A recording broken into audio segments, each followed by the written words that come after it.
But through all this history, the flame first lit here in Athens never died.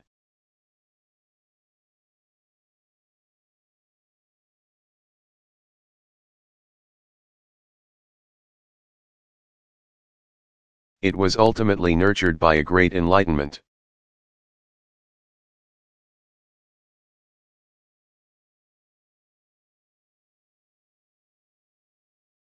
It was fanned by America's founders, who declared that we, the people, shall rule.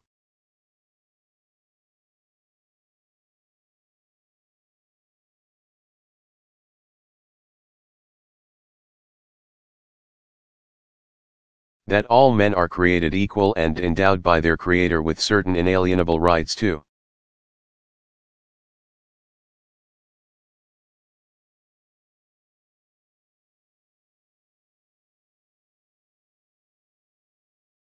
Now, at times, even today, those ideals are challenged.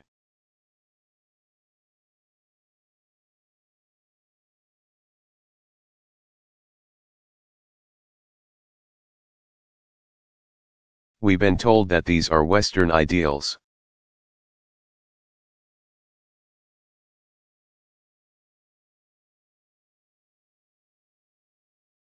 We've been told that some cultures are not equipped for.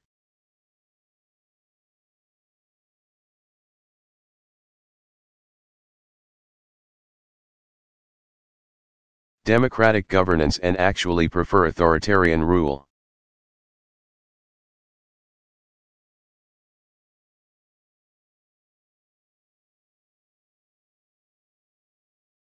And I will say that after 8 years of being President of the United States, having traveled around the globe,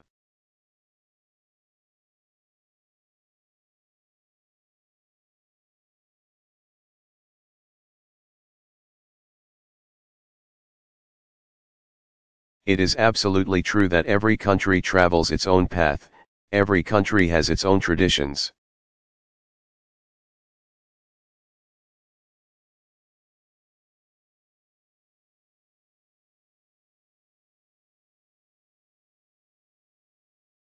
But what I also believe, after 8 years, is that the basic longing to live with dignity.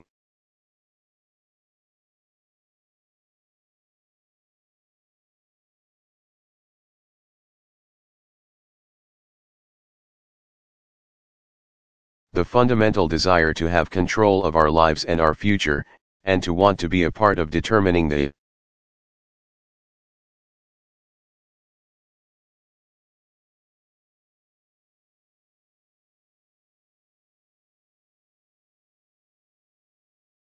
course of our communities and our nations. These yearnings are universal.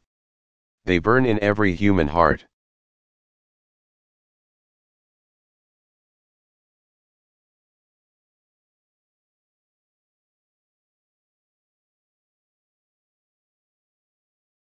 It's why a Greek bishop atop a mountain raised the flag of independence.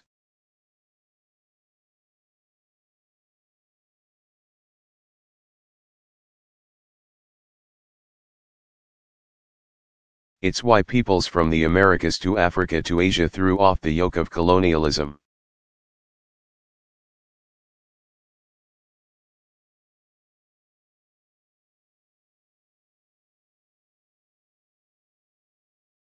It's why people behind an iron curtain marched in solidarity.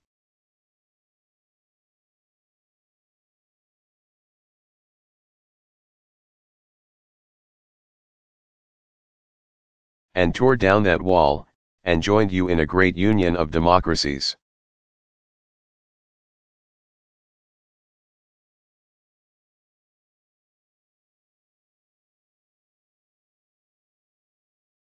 It's why, today, we support the right of Ukrainians to choose their own destiny.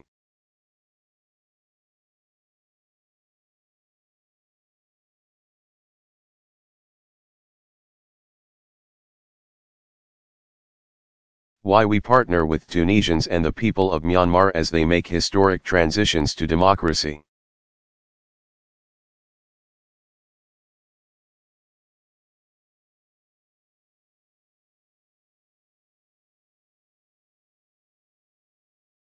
This has been my foreign policy during my presidency.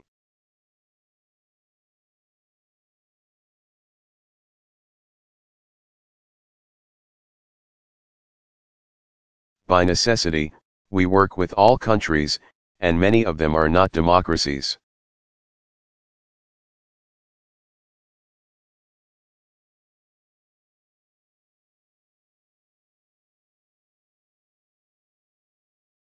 Some of them are democracies in the sense they have elections.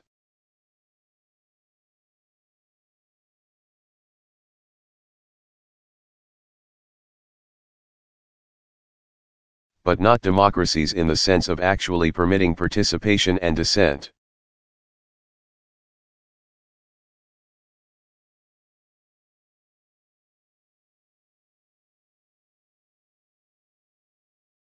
But our trajectory as a country has been to support the efforts of those who believe in self-governance.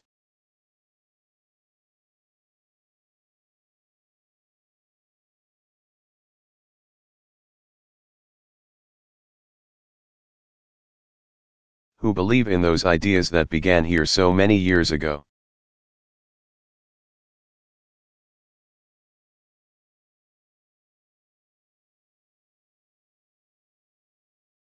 And it is not simply a matter of us being true to our values.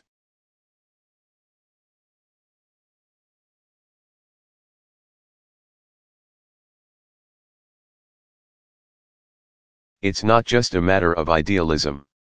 I believe it is practical for the United States to support democracies.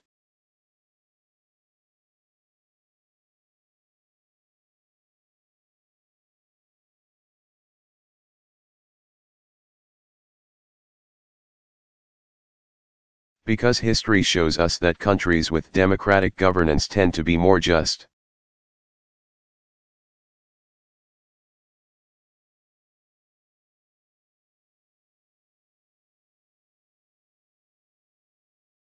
And more stable, and more successful.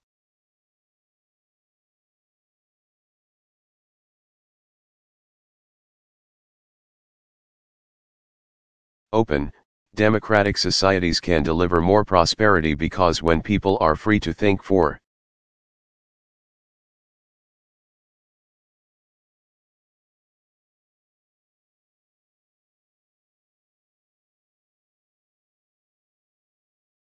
themselves and share ideas and discover and create the young people who are here.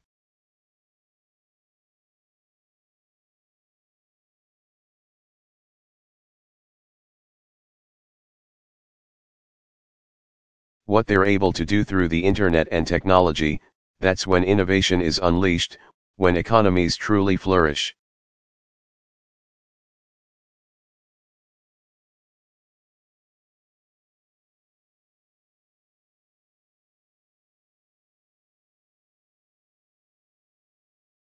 That's when new products, and new services, and new ideas wash through an economy.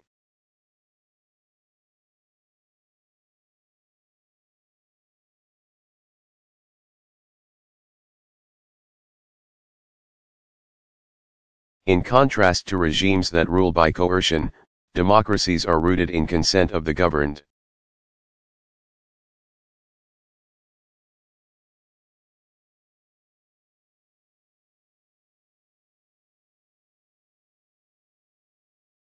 Citizens know that there's a path for peaceful change, including the moral force of nonviolence.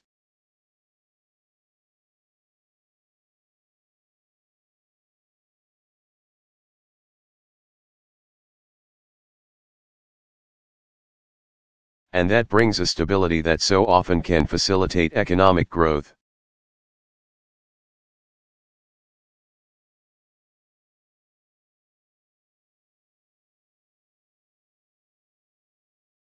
The history of the past 2 centuries indicates that democracies are less likely to fight wars among themselves.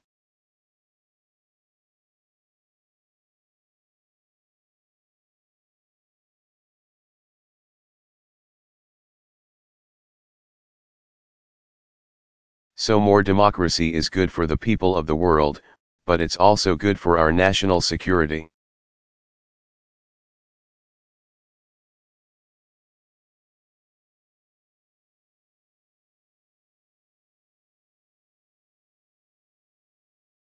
which is why America's closest friends are democracies like Greece.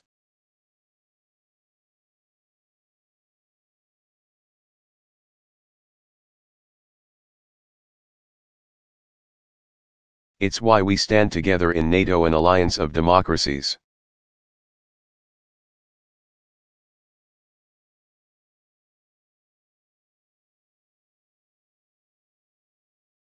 In recent years, we've made historic investments in NATO, increased America's presence in Europe.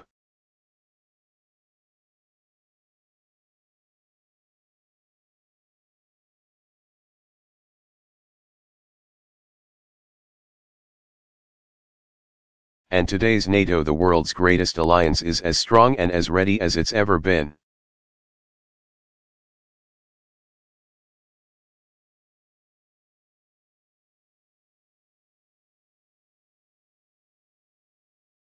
And I am confident that just as America's commitment to the transatlantic alliance has endured,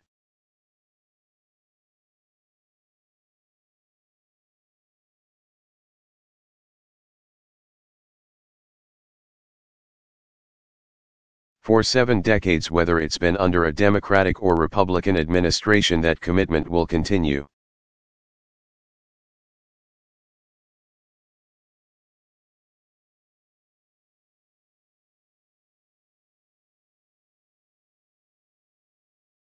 Including our pledge and our treaty obligation to defend every ally.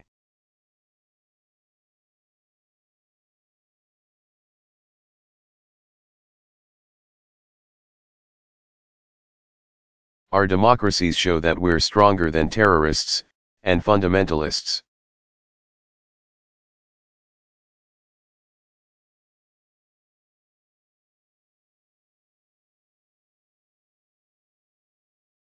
And absolutists who can't tolerate difference, can't tolerate ideas that vary from their own.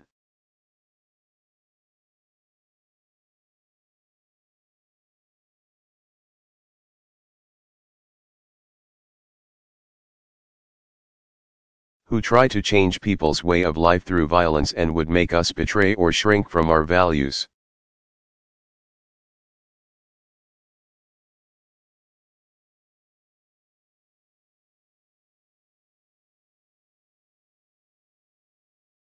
Democracy is stronger than organizations like ISIL.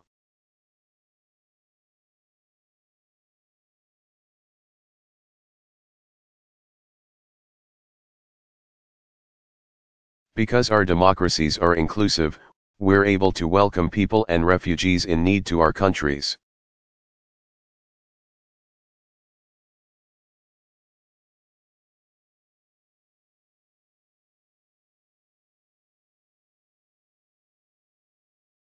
And nowhere have we seen that compassion more evident than here in Greece.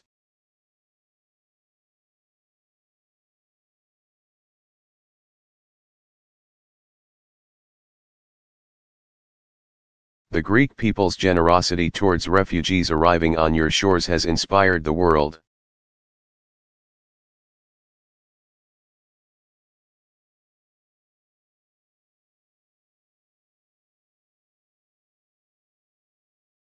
That doesn't mean that you should be left on your own, and only a truly collective response.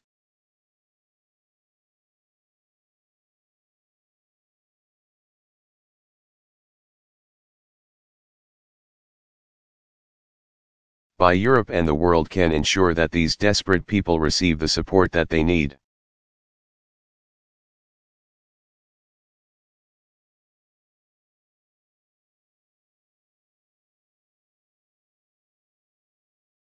Greece cannot be expected to bear the bulk of the burden alone.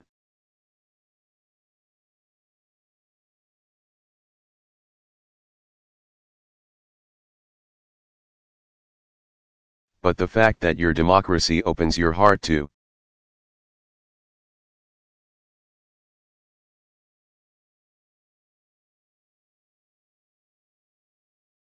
people in need in a way that might not otherwise be the case.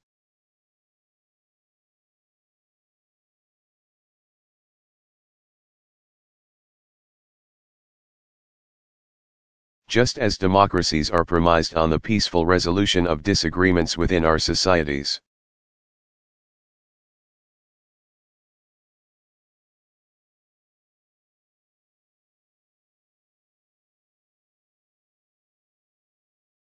We also believe that cooperation and dialogue is the best way to address challenges between nations.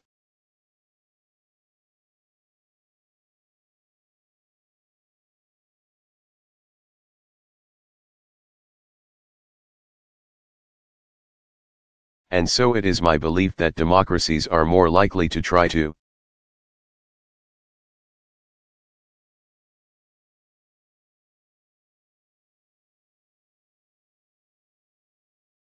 resolve conflicts between nations in a way that does not result in war.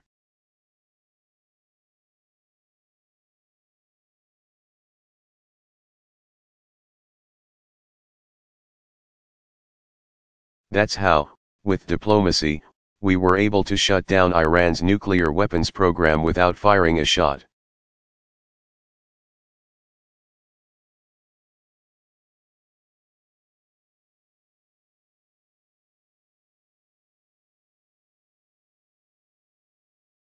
With diplomacy, the United States opened relations with Cuba.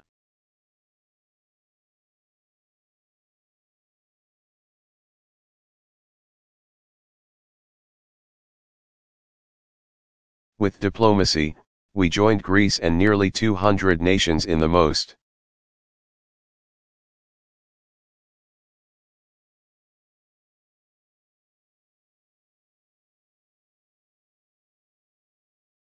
ambitious agreement ever to save our planet from climate change.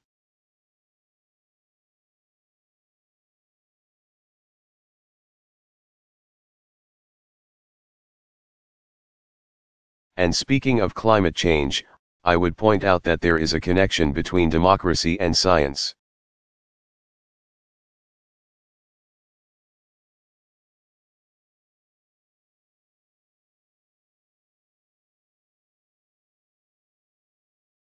The premise of science is that we observe and we test our hypotheses, our ideas.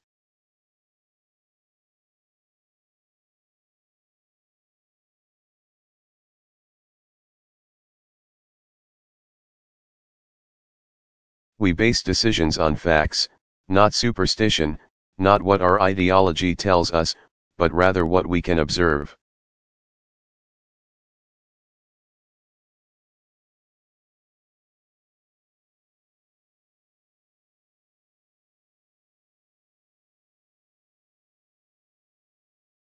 And at a time when the globe is shrinking and more we're going to have to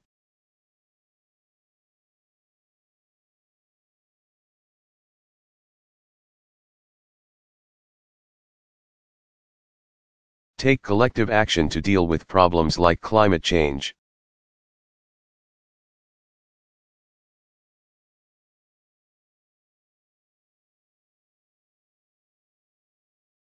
The presence of a democratic debate allows the science to flourish and to shape our collective responses.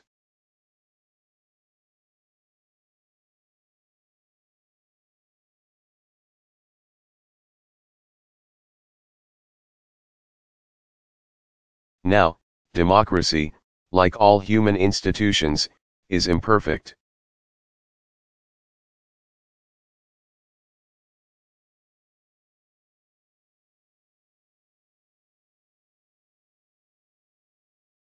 It can be slow, it can be frustrating, it can be hard, it can be messy.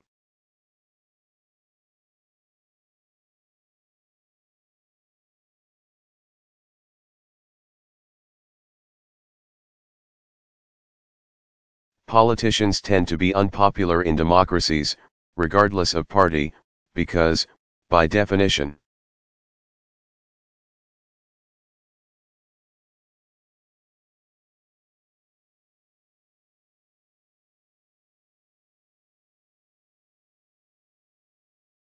democracies require that you don't get 100% of what you want.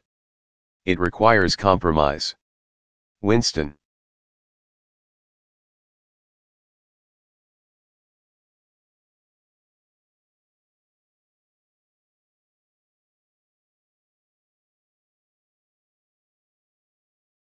Churchill famously said that democracy is the worst form of government except for all the others.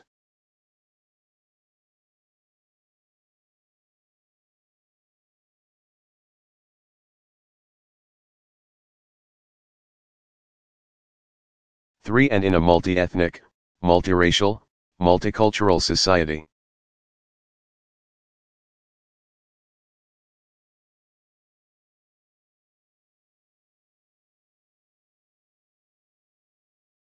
Like the United States, democracy can be especially complicated. Believe me, I know.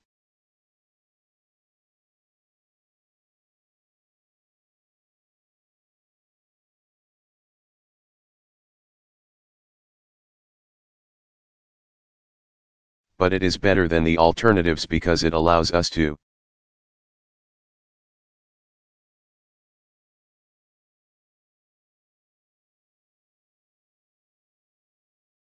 peacefully work through our differences and move closer to our ideals.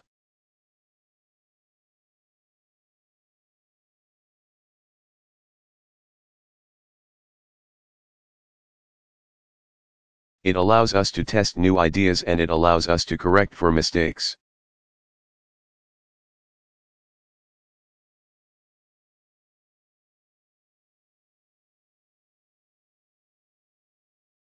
Any action by a president, or any result of an election,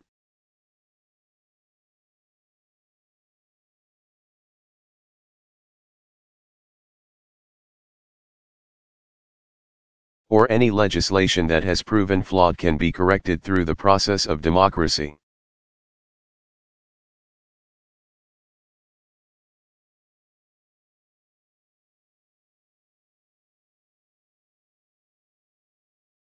And throughout our history, it's how we have come to see that all people are created equal even though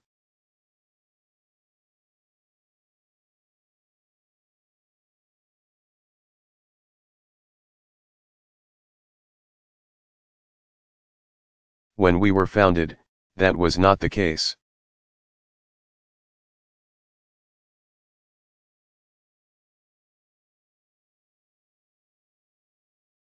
We could work to expand the rights that were established in our founding to African Americans.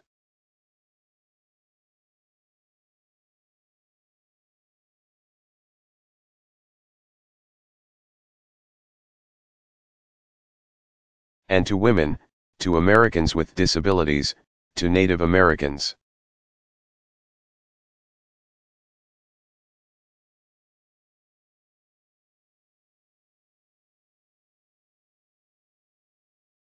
Why all Americans now have the freedom to marry the person they love.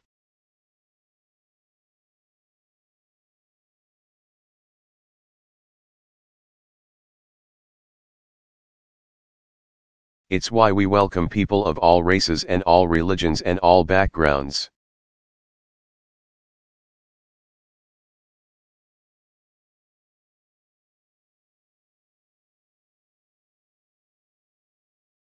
And immigrants who strive to give their children a better life and who make our country stronger.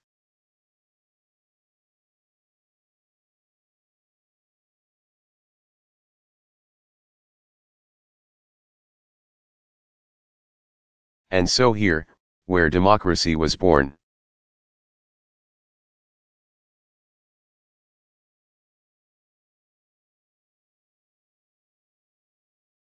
We affirm once more the rights and the ideals and the institutions upon which our way of life endures.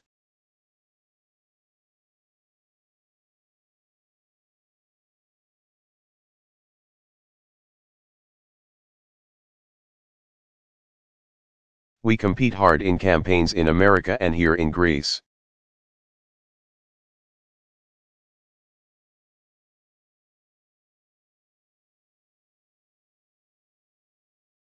But after the election, democracy depends on a peaceful transition of power.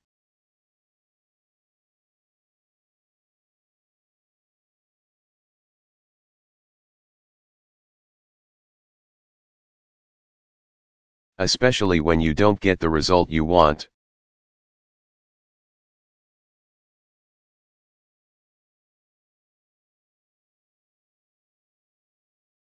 And as you may have noticed, the next American president and I could not be more different.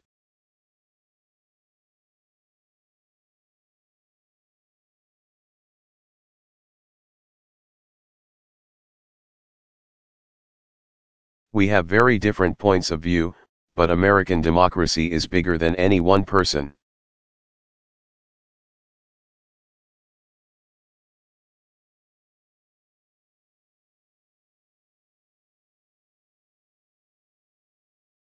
That's why we have a tradition of the outgoing president welcoming the new one in, as I did last week.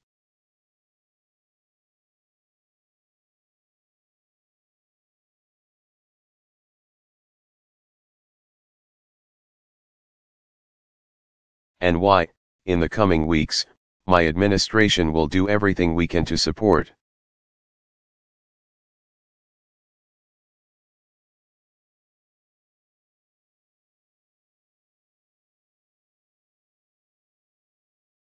The smoothest transition possible, because that's how democracy has to work.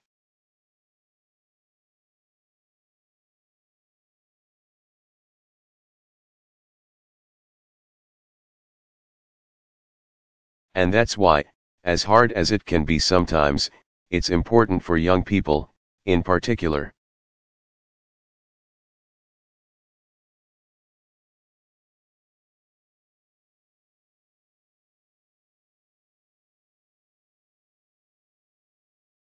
Who are just now becoming involved in the lives of their countries, to understand that progress follows a winding path sometimes forward.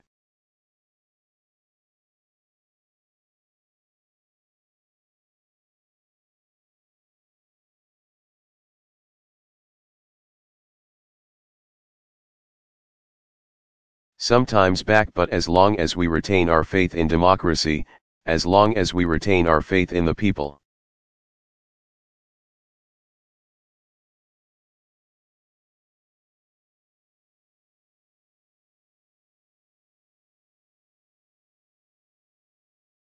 As long as we don't waver from those central principles that ensure a lively, open debate.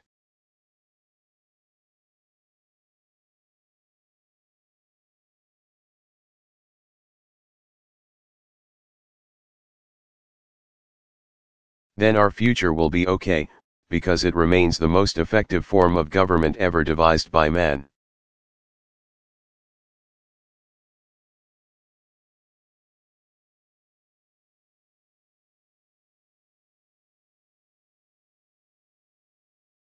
It is true, of course, over the last several years that we've seen democracies faced with serious challenges.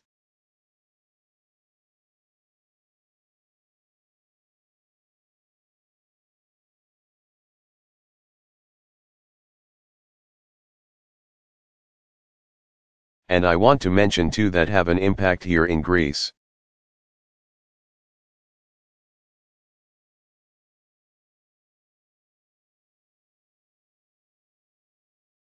Have an impact in the United States, and are having an impact around the world.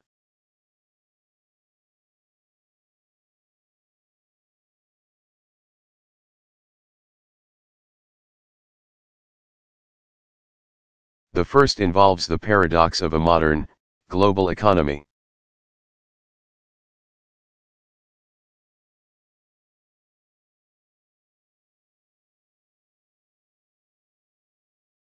The same forces of globalization and technology and integration that have delivered so much progress.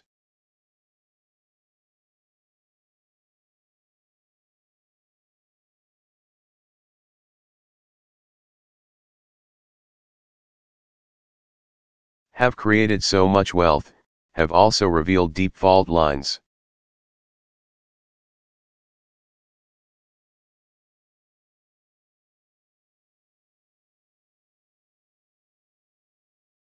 Around the world, integration and closer cooperation, and greater trade and commerce.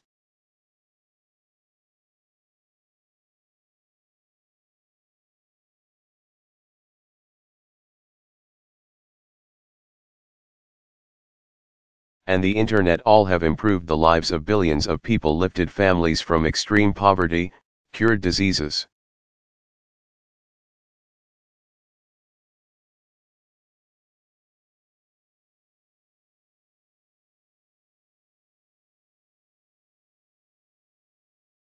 helped people live longer, gave them more access to education and opportunity than at any time in human history.